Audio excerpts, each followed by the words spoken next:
தென்காசி மாவட்டம் வேட்டைக்காரன்குளம் ஊராட்சி ஒன்றிய தொடக்கப்பள்ளி நேற்று திறக்கப்பட்ட நிலையில் இன்று வகுப்பறை கட்டிடத்தின் மேற்கூரை இடிந்து விழுந்தது. செய்தியாளர் இசக்கிராஜன் இணைப்பில் இருக்கிறார். இசக்கிராஜன், வணக்கம். வகுப்பறையின் மேற்கூரை இடிந்து விழுந்துள்ளது, விவரங்களை சொல்லுங்க.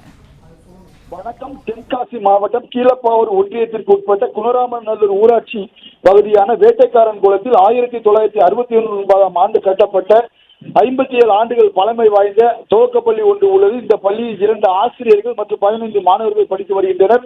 1ஆம் வகுப்பு முதல் 5ஆம் வகுப்பு வரை உள்ள இந்த பள்ளி 1998ஆம் ஆண்டு புதுப்பிக்கப்பட்டது. இந்த நிலையில் 2ஆம் தேதி பள்ளிகள் திறக்கப்பட்ட நிலையில் 3ஆம் தேதி இன்று காலை மாணவர்கள் பள்ளிக்கு செல்வதற்காக பள்ளிக்குள் சென்றுள்ளனர். அப்பொழுது பள்ளி கட்டிடத்தின் மேற்கூரை திடீரென இடிந்து விழுந்துள்ளது. இதில் யாருக்கும் எந்த விதமான காயமும் ஏற்படவில்லை. இது குறித்து ஏற்கனவே பள்ளியின் தலைமை ஆசிரியர் ஊராட்சி ஒன்றிய அலுவலகத்திற்கு கல்வித்துறை மூலமாக புகார் அளித்துள்ளார். அந்த புகாரின் அடிப்படையில் இதுவரை எந்த பணிகளும் மேற்கொள்ளப்படவில்லை என்கின்ற குற்றச்சாட்டும் பொதுமக்கள் மத்தியில் எழுந்துள்ளது.